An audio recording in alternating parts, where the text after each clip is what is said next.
Bonjour tout le monde, vous allez bien? J'espère que vous avez passé une belle nuit, vous avez bien dormi. Je vous souhaite un bon dimanche. Aujourd'hui, je vais commencer la journée avec le Saint-Ballon. On va aller voir qu'est-ce que je peux vous faire passer à travers le Saint-Ballon. Ma belle Isabelle, mon beau Marco, vous allez bien?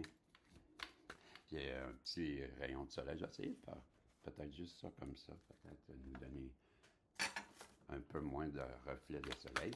On ne se plaindra pas du soleil, hein? En tout cas, nous aussi, à Montréal, on a eu un printemps qui a été long, pluvieux.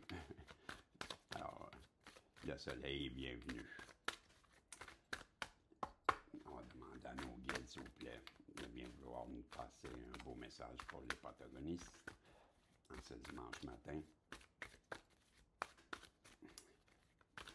Et on va aller voir qu'est-ce qu'on nous parle ici d'une personne qui se voit avec vous, qui se projette avec vous.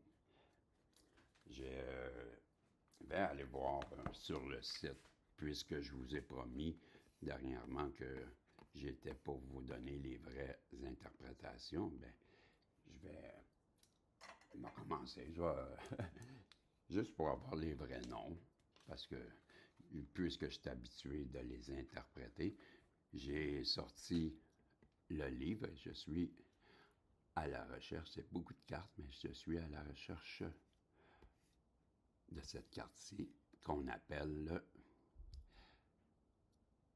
le silence du tarot. La carte du silence, ça incarne la méditation, l'introspection, le calme, l'intérieur.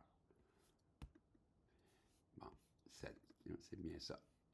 Cette carte fait référence à la sérénité, à la réflexion, à l'importance et à la communication silencieuse. Donc, on a une personne présentement qui est repliée sur elle, mais repliée sur elle, pas dans le sens négatif de la dépression ou quelque chose comme ça, je veux dire. Plutôt une forme de zénitude, je dirais. On voit.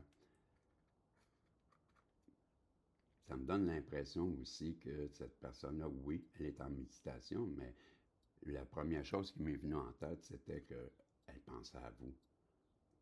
Quand j'ai vu ces deux personnes qui se tiennent par la main, c'est comme si ces personnes-là, ils étaient ensemble, mais qu'ils étaient aussi à la fois comme sur une forme de silence, comme s'ils n'en parlaient pas à personne.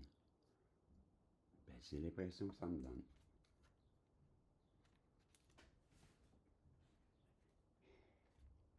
On voit que cette personne-ci, ben, peut-être qu'elle médite sur un secret. On voit la personne sur cette carte qui en a lourd sur les épaules. Une grande roche, une grosse roche, et il transporte un lourd fardeau sur son dos. Gravit une montagne. Ça n'a pas l'air facile, je vais vous avouer, ça n'a pas l'air facile.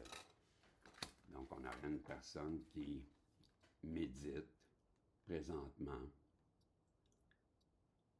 à savoir comment s'alléger de son poids.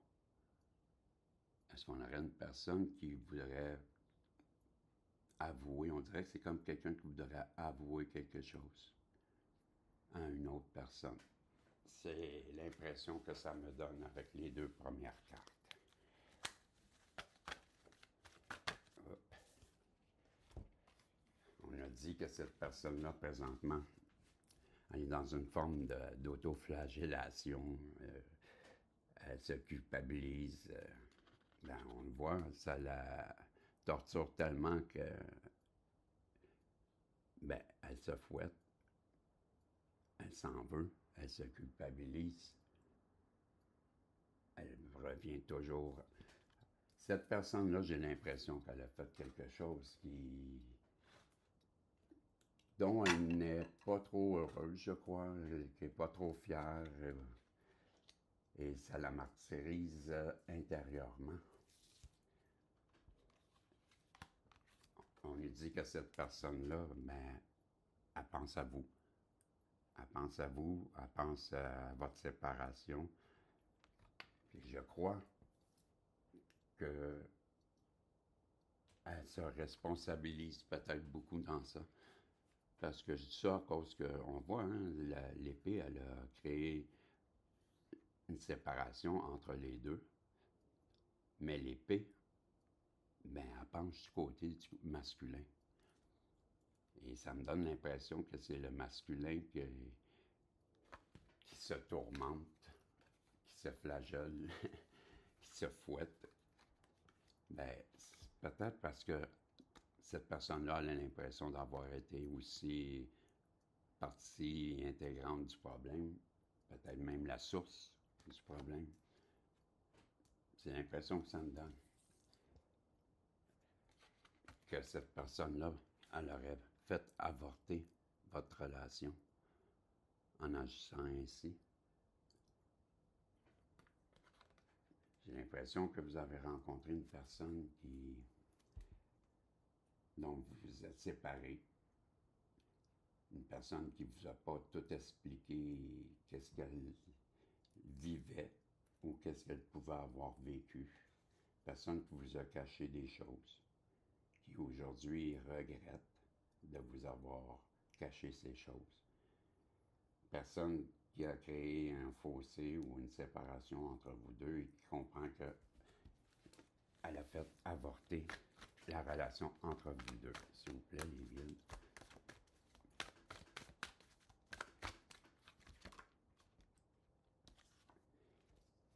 On nous dit que cette personne-là veut revenir vers vous pour prendre soin de vous. Elle sait qu'elle vous a fait du mal. Elle sait qu'elle a mal agi. Elle aimerait bien revenir vers vous pour prendre soin de vous. Peut-être vous expliquer pourquoi que cette personne a agi comme ça. Elle sait très bien que vous, de votre côté, ben, vous êtes froide, peut-être à son retour, qu'elle a peut-être gelé la situation entre vous, qu'elle a créé à coup sûr un froid entre vous deux.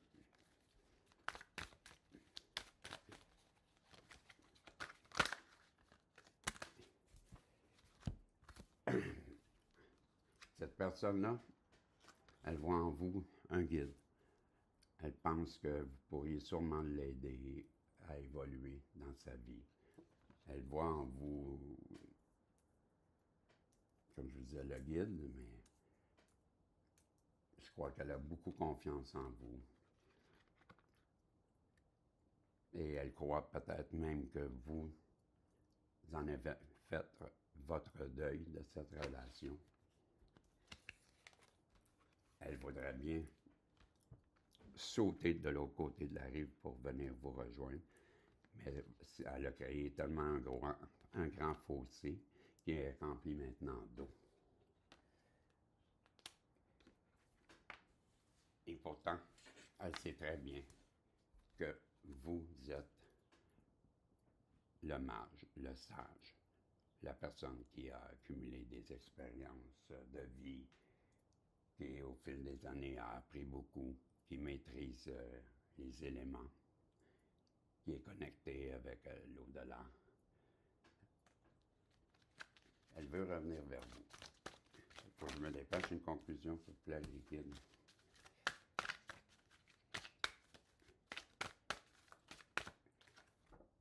Et voilà. Elle veut revenir vers vous parce que elle voit en vous la personne idéale. Et ben, je vous dis que bientôt, ma belle féminine, mon beau Marco, ma belle Isabelle, vous allez avoir la visite de la personne que vous attendez, votre hôte, votre masculin divin pour vous. Il revient avec des bonnes intentions, ayant compris plein de choses, et va revenir vous expliquer pourquoi avoir agi ainsi. Je ne connais pas votre histoire, mais je comprends que Ben, ça n'a pas été facile. Ben, c'est terminé. La personne revient vers vous bientôt. Je vais vous demander de penser une question se termine, ben, que la réponse peut être un oui ou un non. Et j'en profite pour vous remercier. C'est des petites capsules qui passent vite. C'est vite passé, c'est 15 minutes. Merci de vous abonner, de faire sonner la cloche. Vous savez pourquoi? Seulement c'est le protagoniste qu'on est la vedette. Et ben, un petit pouce en l'air, c'est toujours apprécié. Et ça va? Vous avez votre question? OK, je lance la pièce. Wow! On recommence. Je suis pas réveillé un matin. La réponse est non. Malheureusement, ou heureusement pour vous, selon votre question. Je vous remercie et je vous dis à bientôt. On va se revoir au courant de la journée et bye bye.